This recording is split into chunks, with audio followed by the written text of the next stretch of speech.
English podcast. From Learn English with Joy.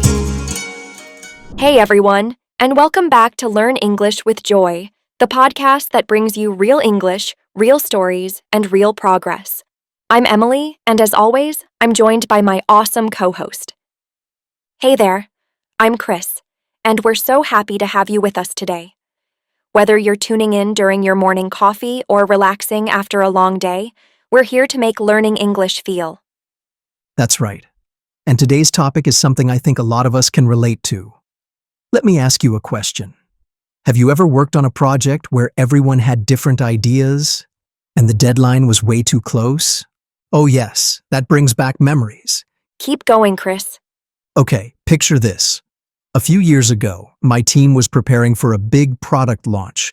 Everything was riding on this one moment. And of course, the deadline was just around the corner. We had to create a new logo. And let me tell you, it turned into a full-on design debate. One person wanted something minimalist, another wanted something bold and colorful, and someone else thought we should add a mascot. A mascot, with 3 days left. It was chaos. Sounds stressful. It was. But it also taught me something important, how to speak up without starting a conflict. Instead of saying, "That's a terrible idea," we learned to say things like, "I see your point, but I have another suggestion," or "Maybe we can find a compromise." That's such a great lesson, because in work and in life, it's not just about having ideas. It's about communicating those ideas clearly, kindly, and effectively. Exactly. And that's what we're diving into today. Today, we'll learn how to express your opinion, disagree politely, and find solutions, all in English. The more you use these expressions, the more natural and confident you'll sound. Next up, we'll wrap things up with some encouragement and a quick recap. Stay with us. So, what's the big takeaway from today's episode? You don't need perfect grammar to communicate well. You just need clarity, kindness, and practice. That's so true. Every time you speak up, even with a small suggestion, you're growing. It might not feel like a big deal in the moment, but those little conversations are how fluency is built. We hope you feel a little more confident about joining a meeting, sharing your thoughts, or proposing an idea in English. And we'd love to hear from you. What was your favorite phrase from today's episode? Or even better, try writing a full sentence using one of today's expressions. For example, "I'd prefer not to skip the feedback session.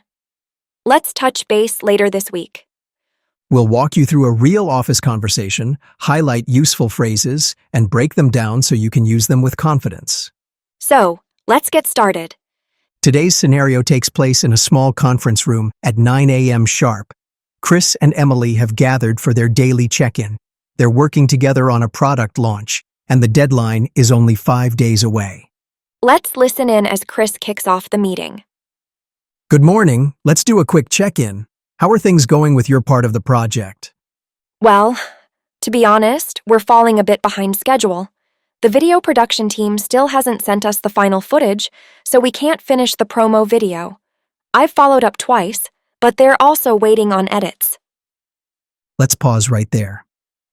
That phrase, "we're falling a bit behind schedule," is such a useful expression in business English. It's a softer way to say, "we're late." Right. It shows the team is running into delays, but it doesn't sound like panic. Here are a few more examples. We're falling behind schedule due to supplier issues. Let's catch up. We're a bit behind schedule. Okay, now let's switch roles. Emily asks Chris about the design work. Thanks, Chris. And how's the packaging design coming along on your end? I've made good progress, but I'd prefer not to rush this part. The packaging is the first thing customers see, so I want it to reflect our brand properly. I still need another day or two for refinement. Another great phrase here. I'd prefer not to rush this part. It's polite, respectful, and it explains his concern without sounding negative. Yes, and you can use it in all sorts of settings, like, "I'd prefer not to rush the testing phase." "I'd prefer not to skip the final review." So far, we're being honest, but also professional. We're raising issues, but doing it in a way that's calm and clear. And that's key in any workplace conversation. Clarity, respect, and calm communication. So, what should we do next? Can we still make the deadline? Well, here's one idea. Maybe we can skip the second round of internal review, just this once. That might help us stay on track. I see where you're coming from, but I have a different take. I'm just concerned about the quality. If we rush, we might miss something important, especially in the final design. That's fair. And by the way, great phrase you just used. I see where you're coming from. It's one of the best ways to disagree politely. It means, I understand your point of view. Right. It shows respect and empathy before sharing a different opinion. You can also say, I understand your idea, but here's my perspective. I get your point, but I see things a bit differently. Then you followed up with, I have a different take. That's a gentle, non-confrontational way to say, I disagree. Exactly. And when I said, I'm just concerned about, that's another polite way to raise an issue. Instead of saying, that's a bad plan, you're saying, here's what I'm worried about. Let's show a few more examples of that. I'm just concerned about launching without proper testing. I'm a bit concerned about the tone of the ad. These phrases are super helpful, especially when things get tense or fast-paced.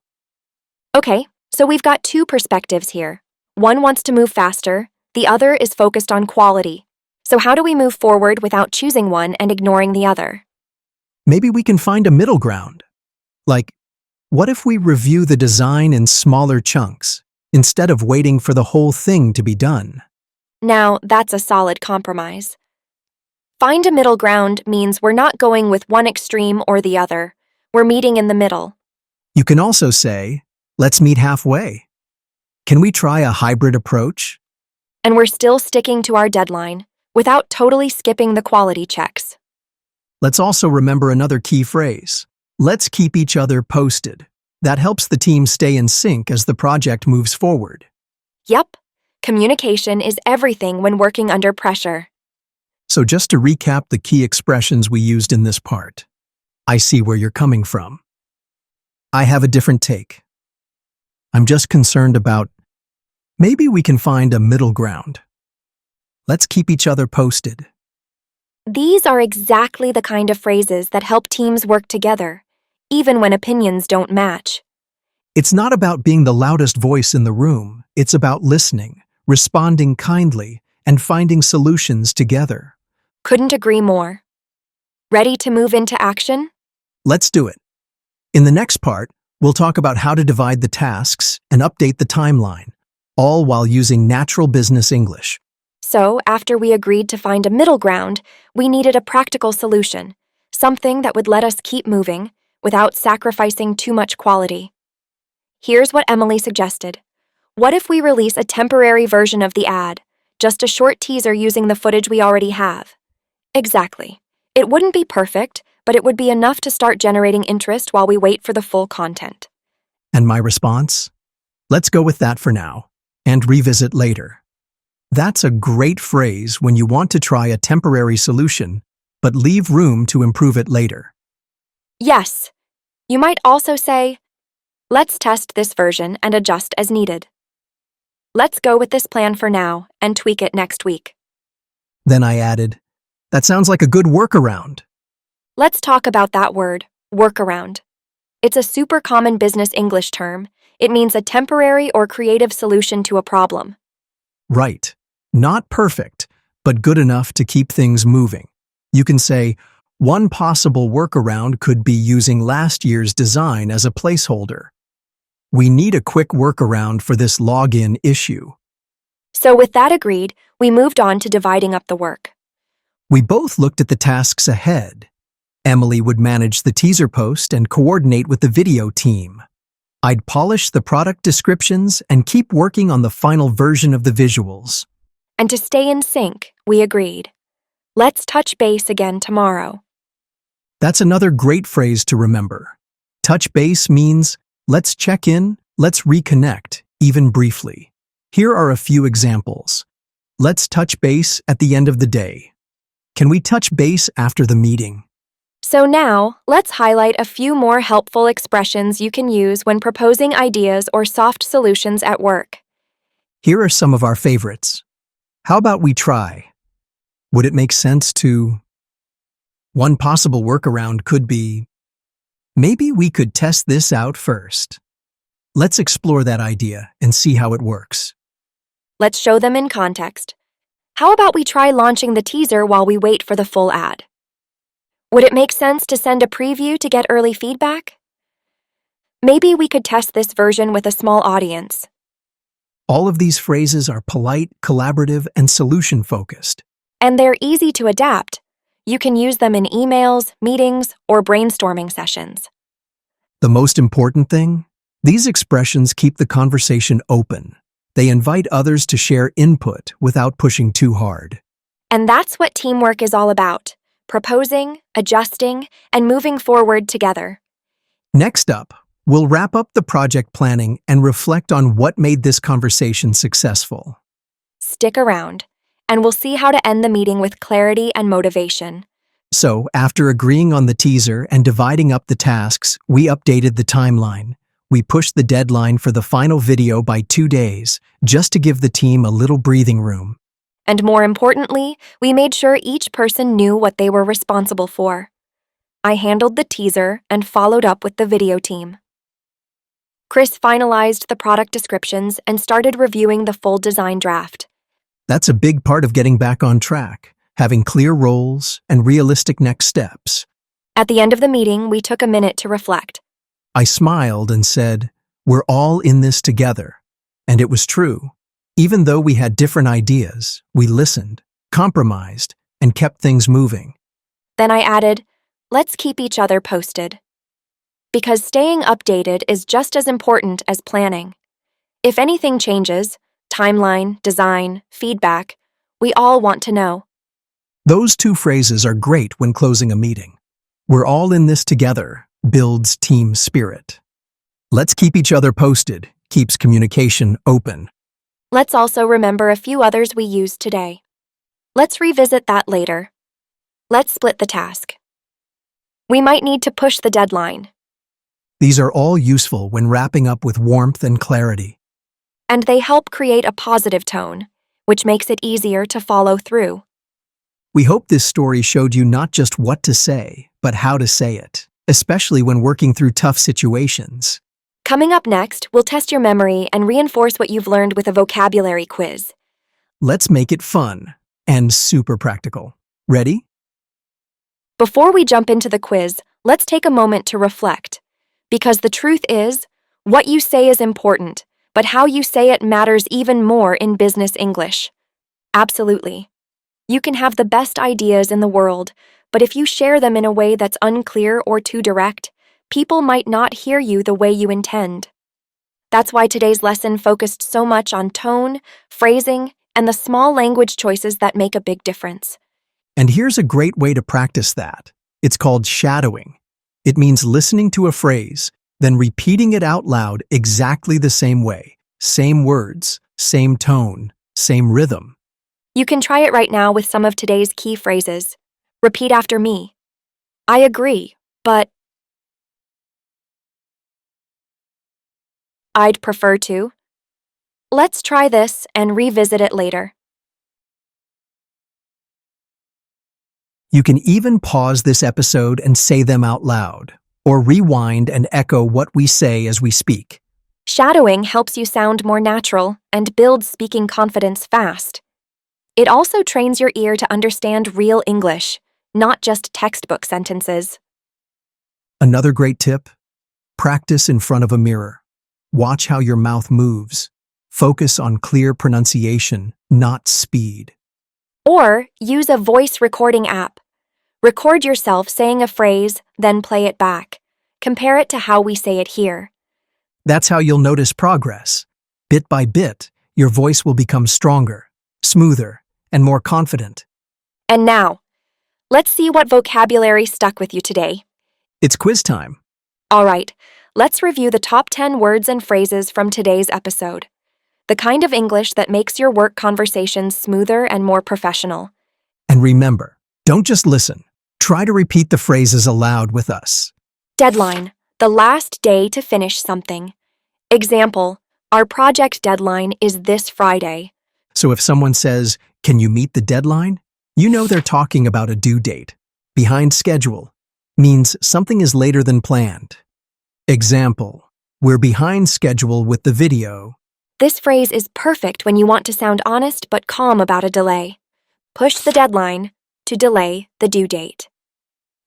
Example, can we push the deadline by 2 days? It's a soft, polite way to ask for more time, and we all need that sometimes. Workaround, a temporary solution to a problem.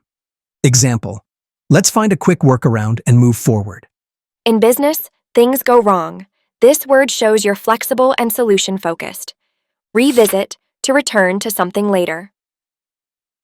Example, let's revisit this next week after we test the design. Such a useful way to say, let's pause for now and come back to it. Concerned means a little worried about something. Example, I'm concerned about the quality if we skip a step. A gentle word that helps you express disagreement in a soft, professional tone. Touch base, to talk again briefly to check in. Example, let's touch base tomorrow to review updates. This is a favorite phrase in business emails and quick check-ins. Split the task, to divide the work between people. Example, let's split the task so we can finish faster. Shows teamwork and smart planning. A great phrase for group projects. Keep each other posted means to give regular updates. Example, let's keep each other posted throughout the week. Great for ending meetings and showing responsibility. Prefer not to. A polite way to say you'd rather avoid something. Example, I'd prefer not to rush this part. It's soft, respectful, and still clear. Ideal for giving honest feedback. That's 10 phrases, all super useful in meetings, emails, or everyday teamwork. Now here's your challenge. Pick 3 of these phrases and say them out loud right now, or write a mini conversation using at least 2 of them. And if you want extra practice, rewind this part, shadow each phrase, and make it your own. The more you use these expressions, the more natural and confident you'll sound. Next up, we'll wrap things up with some encouragement and a quick recap. Stay with us. So, what's the big takeaway from today's episode? You don't need perfect grammar to communicate well. You just need clarity, kindness, and practice. That's so true. Every time you speak up, even with a small suggestion, you're growing. It might not feel like a big deal in the moment, but those little conversations are how fluency is built. We hope you feel a little more confident about joining a meeting, sharing your thoughts, or proposing an idea in English. And we'd love to hear from you. What was your favorite phrase from today's episode? Or even better, try writing a full sentence using one of today's expressions. For example, I'd prefer not to skip the feedback session. Let's touch base later this week. You can leave it in the comments, send us a message, or just say it out loud right now. That still counts as practice. And remember, making mistakes is part of the process. The only real mistake is staying silent. So go ahead. Use your voice. You've got this. Keep practicing, keep growing, and we'll see you next time on Learn English with Joy.